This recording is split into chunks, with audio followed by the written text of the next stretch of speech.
Ketua Umum Partai Demokrat Agus Harimurti Yudhoyono mendukung langkah Presiden terpilih Prabowo Subianto untuk merangkul partai politik di luar Koalisi Indonesia Maju. Namun, AHY mengingatkan pentingnya menjaga kesolidan koalisi. Apakah Partai Demokrat membaca gelagat merapatnya sejumlah partai baru ke Prabowo akan mengurangi jatah menteri partai politik anggota Koalisi Indonesia Maju? Sudah ada politisi Partai Demokrat, ada Bung Jansen Sitindaun dan juga ada pengamat politik Mas Burhanuddin Muhtadi. Selamat siang atau selamat petang Bung Jansen dan juga Mas Burhan. Sore. Selamat petang untuk seluruh penonton Kompas TV. Iya, ini kan kalau kita melihat ya, Mas AHY bilang mewanti-wanti pembentukan koalisi ini jangan cuma besar, tapi nantinya yang dikhawatirkan adalah keropos begitu. Kenapa memang Partai Demokrat khawatir sekali jatah menterinya nanti bisa berkurang gitu, Bung Jansen? Oh enggak, itu dua hal berbeda. Kalau soal kabinet dan menteri-menteri ini, sebagaimana sudah disampaikan oleh Mas AHY, Ketua Umum kami, itu sudah 2 kali disampaikan. Yang pertama, 2-3 hari lalu ketika beliau menyampaikan pidato sebelum KPU menetapkan Pak Prabowo selaku Presiden terpilih di DPP. Yang kedua yang di istana itu. Jadi kalau soal menteri itu sepenuhnya kita kembalikan ke Pak Prabowo lah. Ya kan? Tapi kalau soal kesolidan, kekompakan dan kesetiaan begitu, ini penting memang. Tuh. Jadi harus harus setia dari awal sampai akhir begitu. Memang yang baru ini nggak setia dari awal berarti ya? Bukan, maknanya bukan itu.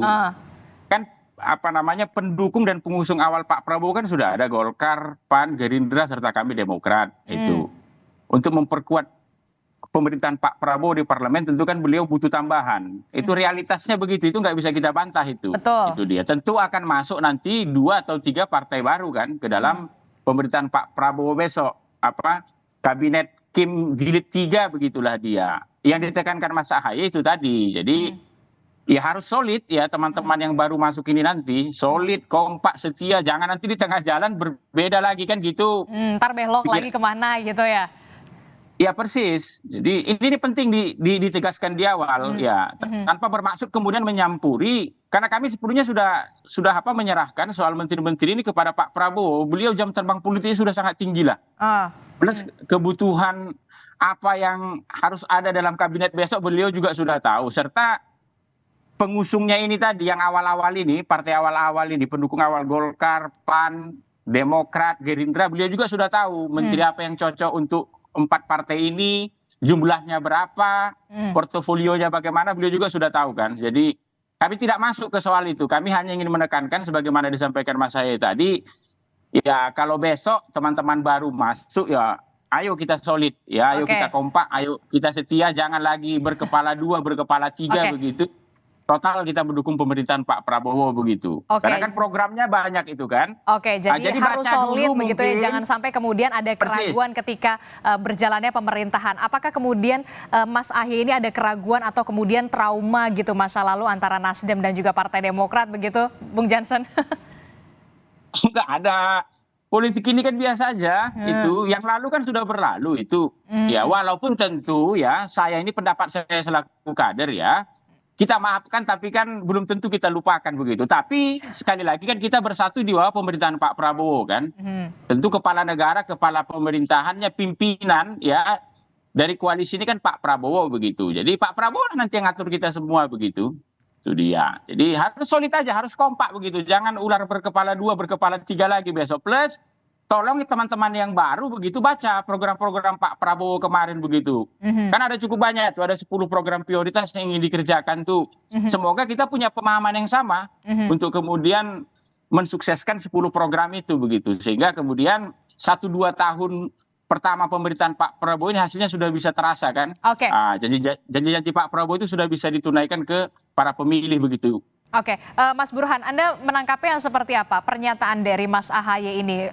Jangan sampai kemudian koalisi ini hanya besar tapi keropos di dalam. Apakah ini Anda membacanya bentuk dari penolakan secara halus atau keraguan-raguan begitu dengan adanya Nasdem dan juga PKB masuk ke koalisi Prabowo Gibran, Mas Burhan? Yang pertama tentu mengingatkan ya bahwa konstruksi koalisi tidak hanya mengandalkan pada jumlah atau size, tetapi juga pada soliditas. Kalau misalnya jumlahnya besar tetapi keropos, itu secara politik juga tidak positif kan buat pemerintahan Prabowo Gibran nanti. Karena bagaimanapun konstruksi koalisi selain minimum itu jumlahnya tidak boleh kurang dari 50%, tetapi mereka harus solid, samikna wa ta'nah terhadap keputusan koalisi. Anda membacanya Mas Ahaye ini masih ragu dengan antara Nasdem dan juga PKB ini bakal solid sampai nanti 5 tahun mendatang?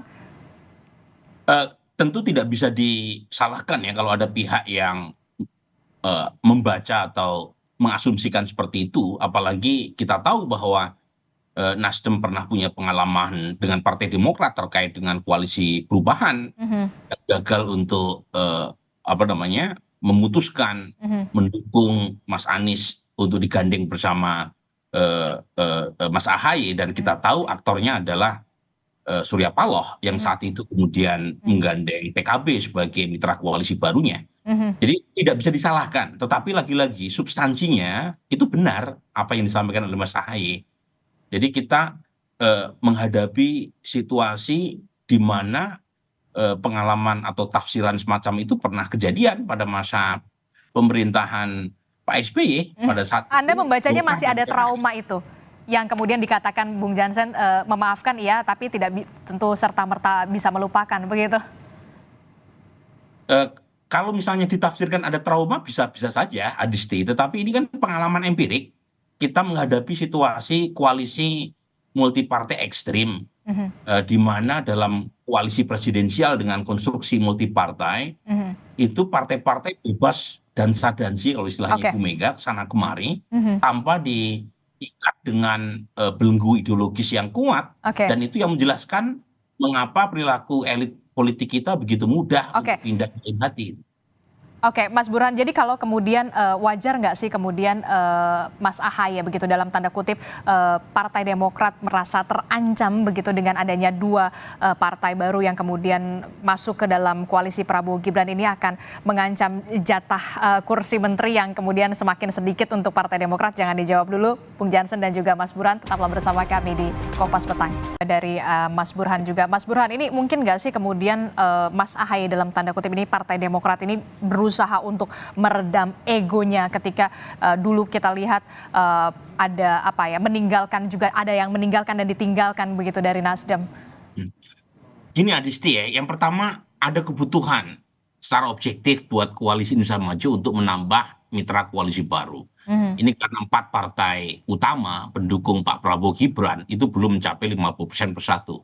Jadi secara objektif memang diperlukan. Nah, yang secara subjektif perlu diputuskan bersama adalah berapa banyak jumlah partai yang mau diangkut ke dalam untuk menambal kekurangan politik ya, terutama berkaitan dengan jumlah persentase kursi di parlemen. Ya, betul. Kalau misalnya kalau secara objektif 1 aja udah cukup. Betul. Kan sekarang 48-49%. Antara Nasdem atau PKB sudah cukup.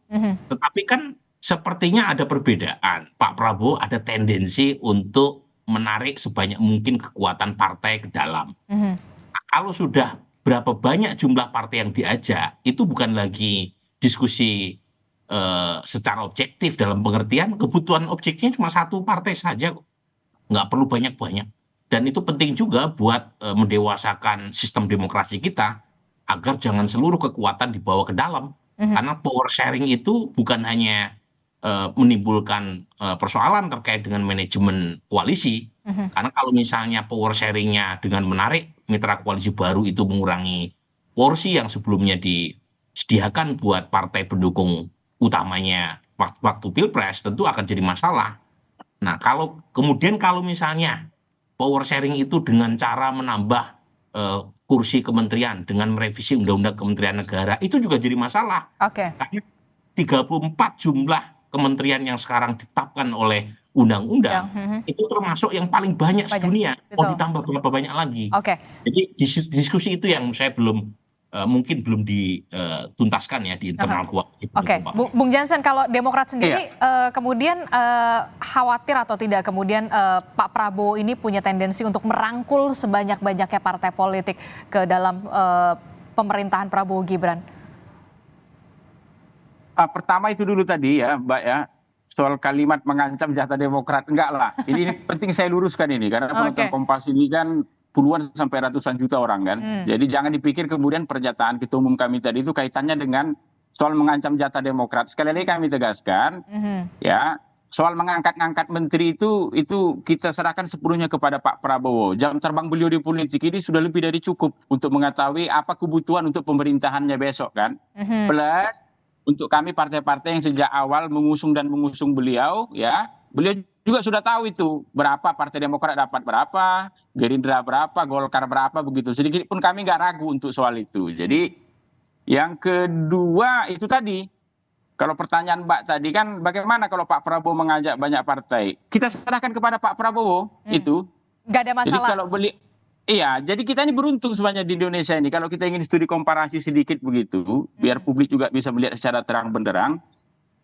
Presiden terpilih itu kan di April ini sudah diputuskan itu. Berarti beliau punya waktu 4-5 bulan ke depan ini untuk menyusun koalisinya sebelum nanti tanggal 20 Oktober dilantik begitulah. Contoh lihatlah di Belanda misalnya. Sekarang Belanda itu Perdana Menterinya itu acting. Sementara karena bulan Juli kemarin Mark Rutte itu mundur. Perdana Menteri yang kemarin. Jadi sudah 200 hari lebih ini ya. Partai VVD, Partai Rakyat untuk Kebebasan dan Demokrasi di Belanda itu belum berhasil membentuk koalisi.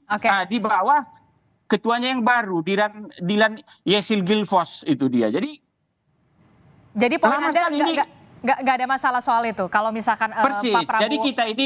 Jadi kita ini beruntung secara timeline kita begitu. Kan ada orang mengatakan, kok aneh demokrasi kita ini ya, presiden udah ditetapkan di bulan April, contoh seperti saat ini ya, sudah diputuskan baru dilantik 5-6 bulan lagi. Malahan ini bagus untuk demokrasi kita karena presiden terpilih itu punya kesempatan untuk menyusun koalisinya, termasuk untuk menyusun kabinetnya. Sehingga nanti ketika tanggal 20 Oktober dia dilantik, itu udah langsung bisa jalan begitu. Coba bandingkan misalnya dengan negara lain. Di Denmark kemarin juga begitu. Hampir 250 hari itu kabinet nggak bisa dibentuk, pemerintahan nggak bisa dibentuk begitu dia. Itu makanya mari kita dukung Pak Prabowo begitu. Apapun yang beliau lakukan hari ini, Partai Demokrat sepenuhnya mendukung begitu. Penting tanggal 20 Oktober nanti Pak Prabowo dilantik dia siang begitu, besoknya sudah bisa langsung kerja untuk Indonesia gitu. Tapi Anda nggak Partai Demokrat kemudian tidak merasa takut begitu jatah kursinya juga kemudian terbagi begitu dari Nasdem dan juga PKB. Kalau kita lihat kan PKB itu sudah menempati posisi Menteri Agama, Menteri Tenaga Kerja, sementara untuk dari Nasdem itu biasanya di Menkominfo begitu. Itu saya katakan tadi kan ini kan ada 4 partai yang sejak awal mengusung Pak Prabowo itu dia. Bukan ingin membedakan dengan partai lain lah. Jadi kalau ibarat saham kami di sini ini blue chip lah ini saham tertinggi lah ini.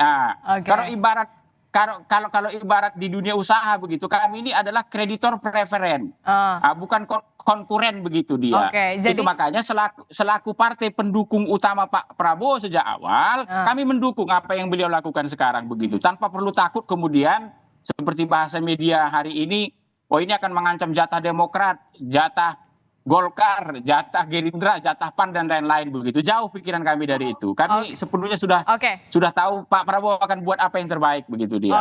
Mas Burhan, Anda melihat ada kekhawatiran nggak ketika nanti Pak Prabowo kemudian merangkul selain Nasdem dan juga PKB? Begini ya, lagi-lagi dalam politik itu ada semacam konsensus yang dipegang oleh para elit. Misalnya dalam konteks power sharing. Pertama ukurannya adalah saham atau iuran elektoral yang dikeluarkan oleh masing-masing partai dalam mendukung capres cawapres terpilih. Ukurannya apakah mereka terlibat dari awal dalam proses pembentukan koalisi pilpres. Karena kan ada juga partai yang bergabung setelah pilpres selesai, setelah 100% tahu capres yang mereka usung kalah. Dan itu pengalaman sejak menit pertama pilpres dilakukan tahun 2004. Yang kedua, itu ukurannya adalah berapa jumlah kursi yang dimiliki oleh masing-masing partai pendukung pemerintah. Itu bagian dari semacam kearifan para elit untuk menghitung berapa banyak kursi yang diperoleh proporsional sesuai dengan kekuatan mereka di parlemen. Karena begini, karena dalam konteks setelah pilpres, itu kan bukan semata-mata pilpres bukan semata-mata winning the election, karena itu sudah selesai, Oke. tapi proses governability. Jadi governability itu relasi eksekutif dengan legislatif penting. Jadi kalau misalnya partai tadi punya kursi banyak di parlemen, itu biasanya juga disesuaikan dengan akomodasi Oke. proporsional dengan jumlah Oke, kekuatan. jadi harus proporsional begitu, dan kita yakin kemudian soal kursi menteri siapa-siapa saja yang kemudian ada di posisi itu adalah hak prerogatif dari presiden. Terima kasih Mas Burhan, Bung Jansen dari Partai Demokrat telah bergabung bersama kami di Kompas Petang. Sehat-sehat selalu, Bapak-bapak. Terima kasih. Ya, hidup Indonesia. Oke, terima kasih.